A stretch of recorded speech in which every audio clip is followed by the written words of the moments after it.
नमस्ते। आज के इस लेक्चर में हम देखने वाले हैं meaning and importance of employability skills in modern job market.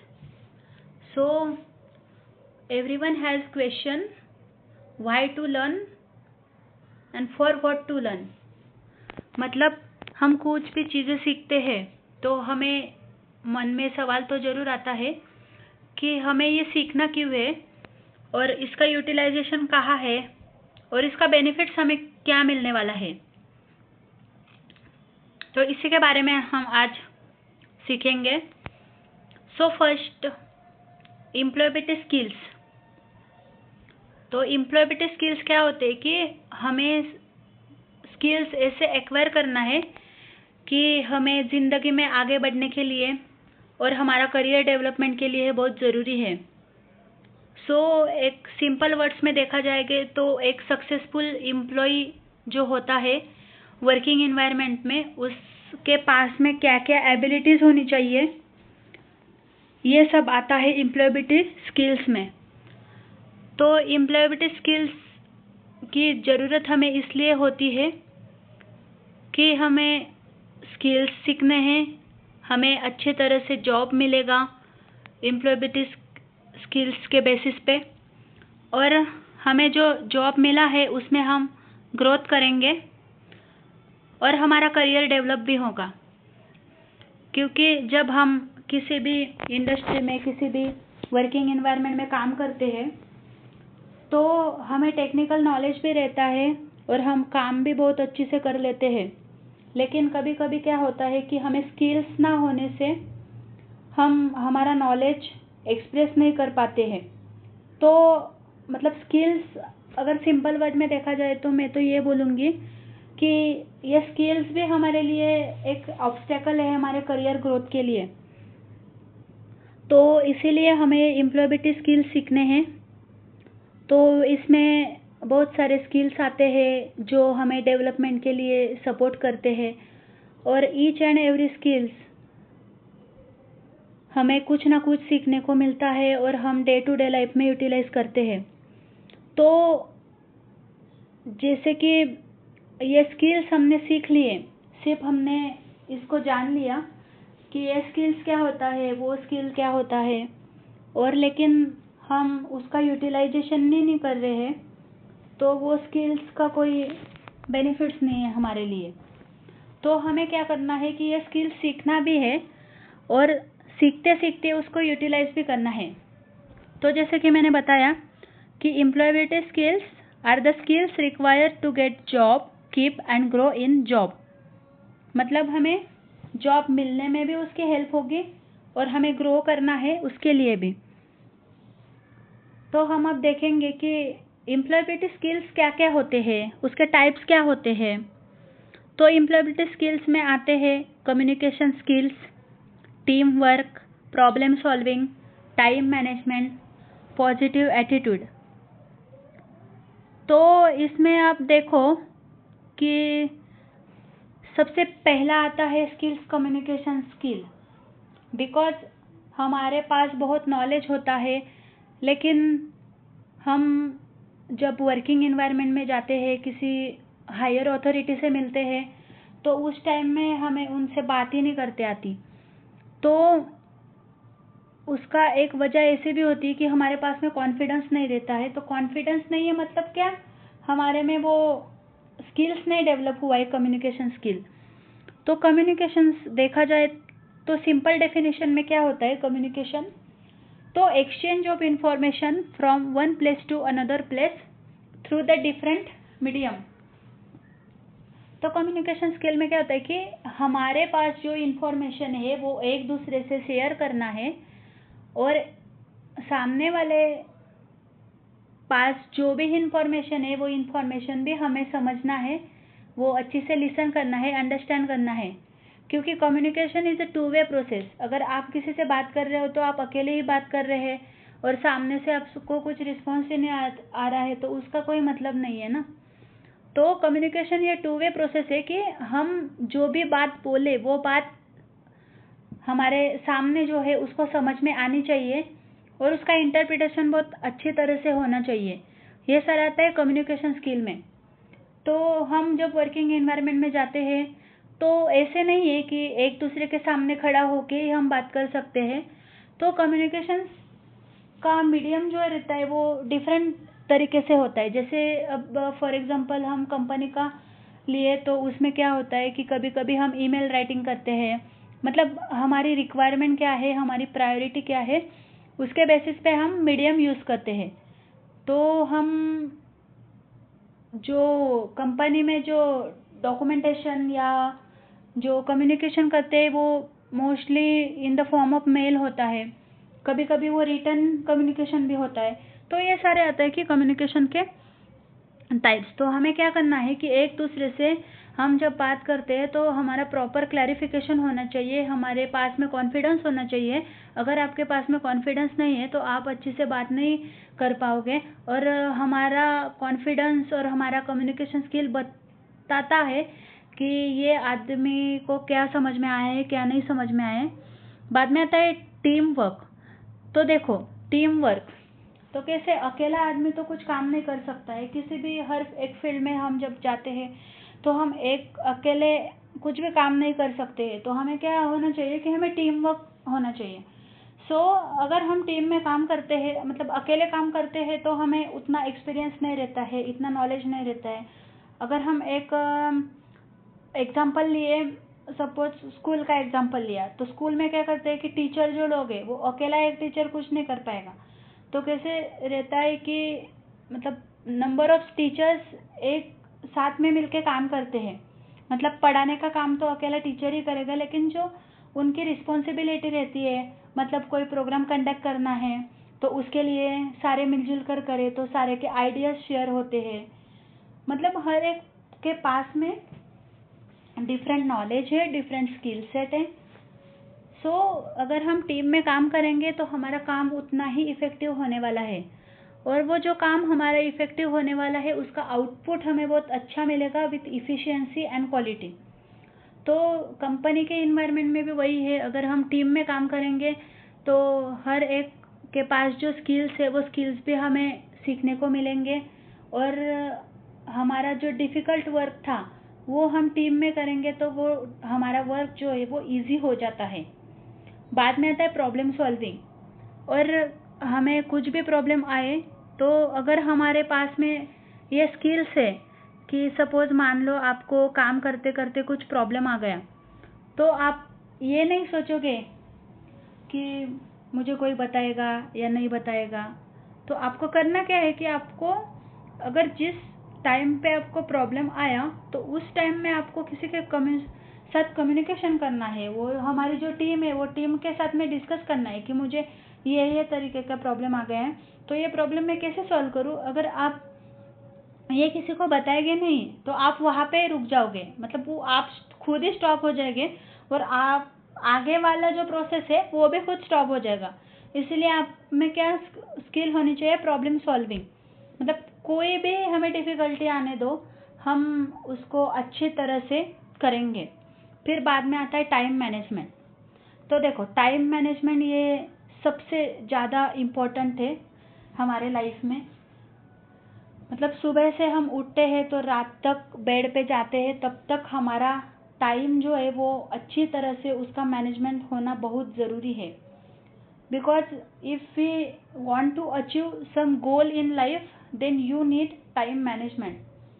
देखो, अगर मान लो मैं एग्जांपल ले रही हूँ कि कंपनी इन्वायरमेंट में काम करना है, और कभी कभी क्या होता है कि साइड बाय साइड पढ़ते, जैसे कि आप लोग हो, आप मैकेट्रॉनिक्स इंजीनियरिंग में डिप्लोमा भी कर रहे हो और कंपनी के साथ काम भी कर रहे हो, तो आपका शेड्यूल बना हुआ है कि आपको 9 घंटे कंपनी में काम करना है, उसके बाद में रूम पे जाके आपको लेक्चर्स भी अटेंड करने हैं, जो भी असाइनमेंट है, आपका वर्क है वो कंप्लीट करना है। तो ये सारी चीज़ें, मतलब आपका खाने का टाइम, आपके सोने का टाइम, आपका कंपनी वर्क टाइम, आपका एजुकेशन टाइम, ये सारा टाइम आपके पास में अगर मैनेज है, टाइम मैनेजमेंट आपने कर रखा है, तो आप बहुत इजीली ये चीज़ें एक्वायर कर सकते हैं। टाइम मैनेजमेंट हमारे लिए बहुत ज़रूरी है, तो टाइम मैनेज करना भी सीखो। ऐसे चलते चलते हम बोल देते हैं, मतलब किसी से मिलते हैं तो वो आप दूसरे से इंटरेक्शन होते तो वो पूछते आपको कि क्या क्या चल रहा है, वे कैसे, कुछ नहीं। तो फिर आप क्या बोलते हो कि अरे यार मुझे तो टाइम ही नहीं मिला। सो टाइम ही नहीं मिला या हमने टाइम ही नहीं मैनेज किया, ये भी बहुत ज़रूरी बात है। तो ऐसे बोल देते हैं हम, हमें टाइम ही नहीं मिला। क्यों टाइम नहीं मिला? बिकॉज हमने टाइम मैनेजमेंट ही नहीं किया। इसीलिए टाइम मैनेज नहीं किया, इसलिए हमारा आगे का काम जो है ना वो ऐसे डिफाइन नहीं हो रहा है। फिर बाद में आता है पॉजिटिव एटीट्यूड। तो ये एम्प्लॉयबिलिटी स्किल्स में पॉजिटिव एटीट्यूड बहुत ज़्यादा ज़रूरी है। तो मान लो, देखो कैसे होता है कि एटीट्यूड, मतलब एटीट्यूड के बारे में अगर बोलना चाहते हो तो एक मैं थोड़ा बोलती हूँ कि एक पर्सनल एटीट्यूड नहीं होना चाहिए आदमी में, वो अलग बात है। लेकिन वर्क एटीट्यूड ये डिफरेंट बात है। पर्सनल एटीट्यूड के बारे में अगर बात करेंगे तो मैं कितना अच्छा दिखता हूँ, मैं कितनी अच्छी दिखती हूँ, ये इस तरह का मतलब एटीट्यूड रहता है कि नहीं मैं तो मतलब बहुत बड़ा आदमी है, ऐसे ऐसे रहता है लोगों में। मतलब हम देखते हैं हर दिन जैसे जैसे लोगों से मिलते हैं और जब लाइफ सिनेरियो देखते हैं तो हमें ये पता चल जाता है कि किसी किसी लोगों में एटीट्यूड रहता है। मतलब किसी को अपने खुद के बॉडी पे एटीट्यूड रहता है, किसको खुद पे रहता है। तो ये हुआ हमारा पर्सनल रिलेटेड। बट अगर हम प्रोफेशनल एटीट्यूड के बारे में बात करेंगे तो एटीट्यूड में हमारा पॉजिटिव एटीट्यूड और निगेटिव एटीट्यूड ही आता है।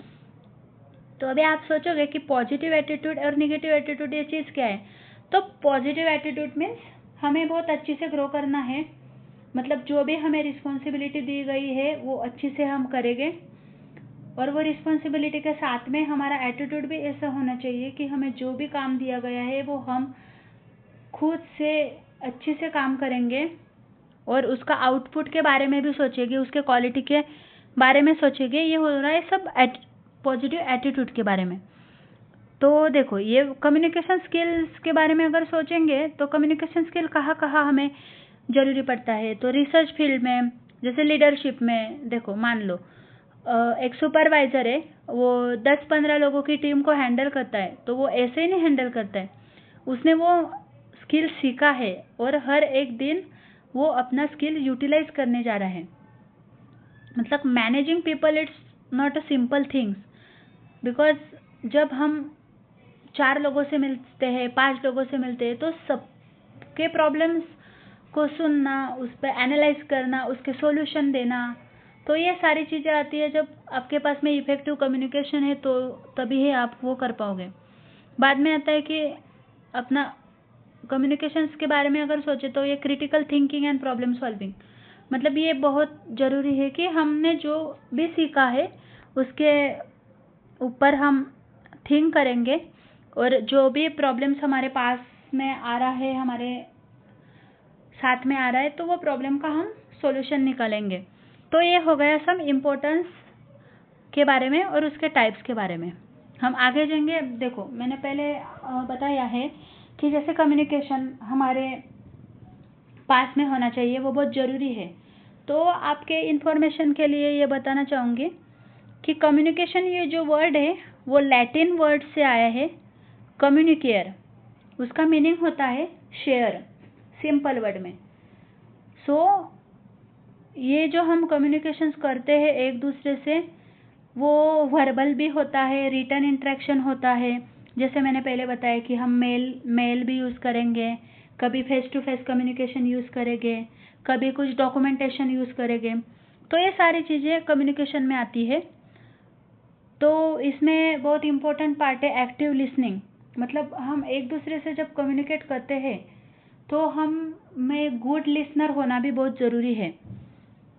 और जब हम गुड लिसनर हैं then and then we can effectively communicate with each other. So ये हुआ सब कम्युनिकेशन के बारे में। बाद में टीम वर्क। सो हमें एक दूसरे के साथ में टीम में काम करेंगे तो हमारा जो असाइन वर्क है और वो हमारा जो गोल है, एम है, वो अच्छे से अचीव होगा with full of productivity and quality. बाद में आता है problem solving and critical thinking. So हमारे पास में जो भी डिफ़िकल्टी आई वो डिफ़िकल्टी का आंसर हम खुद ढूंढेंगे, एनालाइज करेंगे और उसका आंसर मिलने पर हमारा काम इफेक्टिव करेंगे। बाद में आता है सेल्फ मैनेजमेंट एंड रियलाबिलिटी। मैनेजमेंट पहले ही बता दिया मैंने कि टाइम मैनेजमेंट तो हमें बहुत ज़रूरी है और खुद का मैनेजमेंट भी करने हमें आना चाहिए। मतलब सपोज फॉर एग्जांपल ये एक डिप्लोमा कोर्स है तो उसका जो रहता है सेमेस्टर 3 महीने 4 महीने ये डिफ़र करता है यूनिवर्सिटी टू यूनिवर्सिटी। तो आपको टाइम दिया है 3 महीने का और 3 महीने में आपको आपका करिकुलम ख़त्म करना है, आपको आपके असाइनमेंट्स कंप्लीट करना है।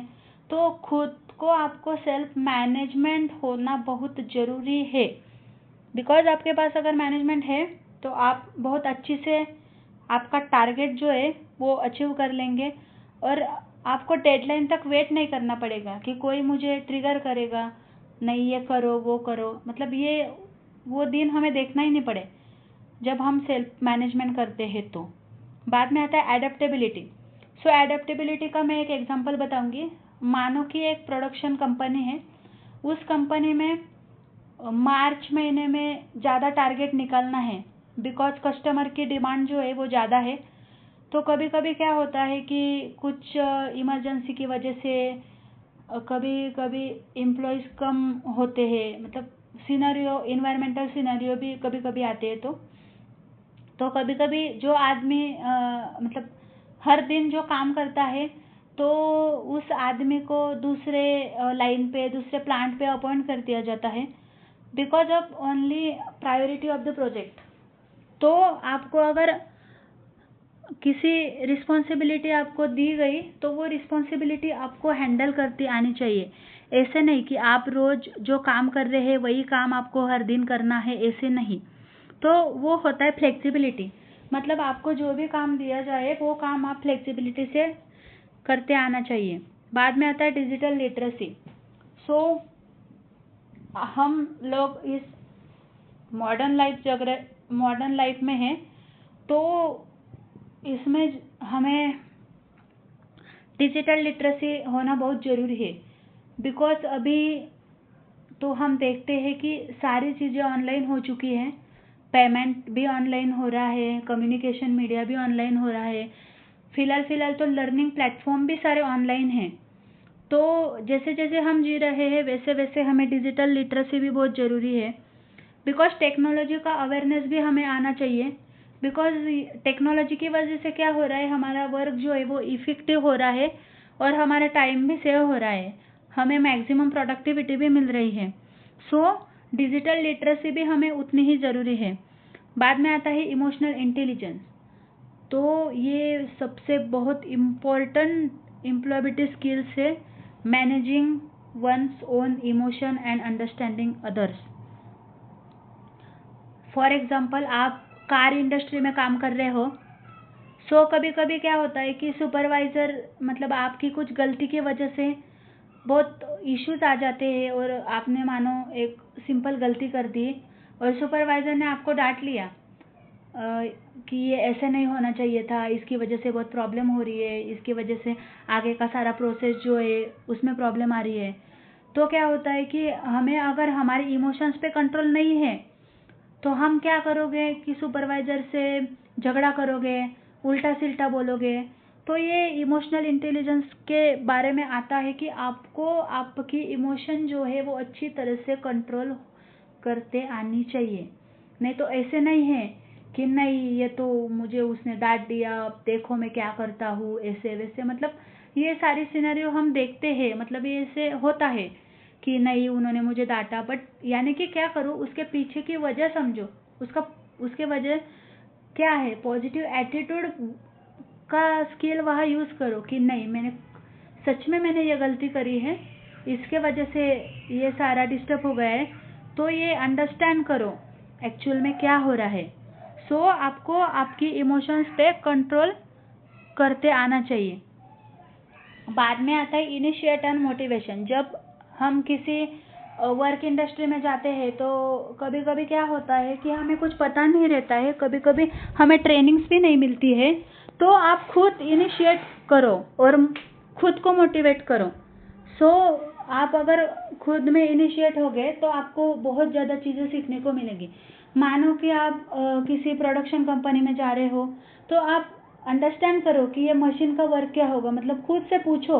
आपको जिस चीज़ों के बारे में पता नहीं है, कैसे वो चीज़ यूटिलाइज करनी है, कैसे यूज़ करनी है, उसके बारे में पता नहीं है, तो आप इनिशिएशन लेके पूछो कि ये कैसे होगा, इसका प्रोसेस क्या होगा, इसको किसी तरह से हैंडल करते हैं। ये सारे आते हैं हमारे एम्प्लॉयबिलिटी स्किल्स में। अब इसके बारे में जानेंगे कि इम्पोर्टेंस क्या है मॉडर्न जॉब मार्केट में। तो जैसे पहले बताया कि हमें करियर डेवलपमेंट में, जॉब मिलने में इसका ज़रूरी है। देखो, हम पढ़ाई ख़त्म करते हैं, पढ़ाई ख़त्म करने के बाद हमें इंडस्ट्री में जॉब करना रहता है। तो हमें इंडस्ट्री में जब जाते हैं तो कुछ प्रोसेस के फ्लो में हमें जाना पड़ता है। जैसे कि मानो एजुकेशन ख़त्म कर लिया, डिग्री ले ली, तो उसके बाद directly we can't go to industry directly. हमें एक प्रोसेस फॉलो करना पड़ता है। जैसे इंटरव्यू प्रोसेस हुआ, एग्जामिनेशन हुई, आपकी प्री टेस्ट होगी, एप्टीट्यूड रहेगी, एचआर इंटरव्यू होगा, ऐसे। तो ये सारी स्किल आप वहाँ यूटिलाइज कर सकते हैं। जैसे मानो बहुत कुछ पढ़ लिया है, 3 साल 4 साल, और आपके पास में नॉलेज है, लेकिन जब इंटरव्यूअर हमें क्वेश्चन करेगा तो आंसर नहीं दे पाओगे, तो आपको नॉलेज पे आप क्या करोगे ना। तो ऐसे रहता है कि आपको जो आता है वो अच्छी तरह से यूटिलाइज भी करते आना चाहिए। तो ये इम्पोर्टेंस में आता है कि जॉब अपॉर्चुनिटी हमें अच्छे से मिलती है, हमारे पास में स्किल्स है। तो बाद में होता है वर्क परफॉर्मेंस। अगर आपके पास में ये सारी एम्प्लॉयबिलिटी स्किल्स है, जैसे कि positive attitude, team work, communication skills, reliability, adaptability, accountability, तो आप क्या करोगे कि अच्छे से वर्क में परफॉर्म करोगे। मतलब कोई भी सिनेरियो, कोई भी सिचुएशन आने पर आप उसको पॉजिटिवली लोगे और जो आपका काम है वो अच्छे से करोगे, ठीक है ना। बाद में आता है कि करियर ग्रोथ। तो देखो कैसे होता है कि मानो आप अभी काम पे लगे हो, फिर बाद में आप क्या करोगे, आपका प्रमोशन होगा, आपको एक एक पोस्ट पे जाओगे, सुपरवाइज़र, फिर बाद में टीम लीड, ऐसे करके आपका करियर पाथ भी अच्छे से बनेगा। तो ये स्किल्स हमें सिर्फ सीखना नहीं है, तो जब हम डेली लाइफ में उसको यूटिलाइज करना चालू करोगे, तभी आप वो स्किल्स का बेनिफिट्स ले पाओगे। बाद में आता है प्रोफेशनल रिलेशनशिप। देखो, हमारे पास में ये सारी स्किल्स है, तो हम अलग अलग तरीके से, मतलब जो टैलेंटेड पर्सन होते हैं, स्किल पर्सन होते हैं, उनसे मिलोगे तो हमारा रिलेशनशिप भी, प्रोफेशनल रिलेशनशिप भी बढ़ेगा। तो ये सारी चीज़ें आती है कि एम्प्लॉयबिलिटी स्किल्स में। तो एम्प्लॉयबिलिटी स्किल्स हमें सिर्फ सीखना नहीं है, तो उसका प्रॉपर यूटिलाइजेशन भी करना है। अगर आप उसका प्रॉपर यूटिलाइजेशन करते हो तो then and then definitely you will take a benefits of this. आपको करियर में ग्रोथ भी होगा और आपका लाइफ बहुत स्मूथ होगा। तो एक एग्जांपल मैं लास्ट में बताना चाहूँगी कि देखो, एक टेक्नीशियन है, उसको टेक्निकल नॉलेज भी है और गुड कम्युनिकेशन भी है। तो वो क्या करेगा कि मशीन का problem clearly to the supervisor. मानो सपोज आपको मैन्युफैक्चरिंग कंपनी में काम दिया है, तो एक टेक्नीशियन है, तो कभी मशीन में कुछ बिगाड़ आ जाए, तो उसको पता है कि ये मशीन में बिगाड़ क्या आ गया है, लेकिन अगर वो बता ही नहीं पाएगा तो आगे का सारा प्रोडक्टिविटी हमारा रुकेगा और कुछ अनएक्सपेक्टेडली एक्सीडेंट्स भी हो गए। तो यही चीज़ें है कि आपके पास अगर नॉलेज है, तो नॉलेज के साथ साथ में अगर स्किल्स है, और प्रॉपर स्किल्स कहाँ पे यूटिलाइज करना है, ये आपने अगर एक बार समझ लिया तो आपके लिए बहुत अच्छा है। तो यही है सारा। कभी कभी ऐसे होता है कि हमारे घर में कुछ लाइट्स फैन ख़राब हो जाते हैं, बंद पड़ जाते हैं, तो हम कॉल करते हैं पर्सन को, तो वो पर्सन आता है, तो उसको नॉलेज तो बहुत रहता है। उसने अगर घर में आके हमारा जो लाइट्स फैन है, जो भी कुछ बिगाड़े वो कर दिया, और बाद में उसने कुछ बताया नहीं और चला गया, तो हम क्या सोचेंगे, यार देखो कैसा आदमी था, इसने तो काम कर लिया, बताया नहीं कुछ प्रॉब्लम है। तो ये सारी चीज़ें होती है कि हम आप खुद को कैसे प्रेजेंट करते हैं, ये सबसे ज़्यादा इम्पोर्टेंट है। तो ये था सब related to employability skills and importance in job market. So try to understand each and every employability skills and use in your day-to-day life, so your future will be better with this. Thank you.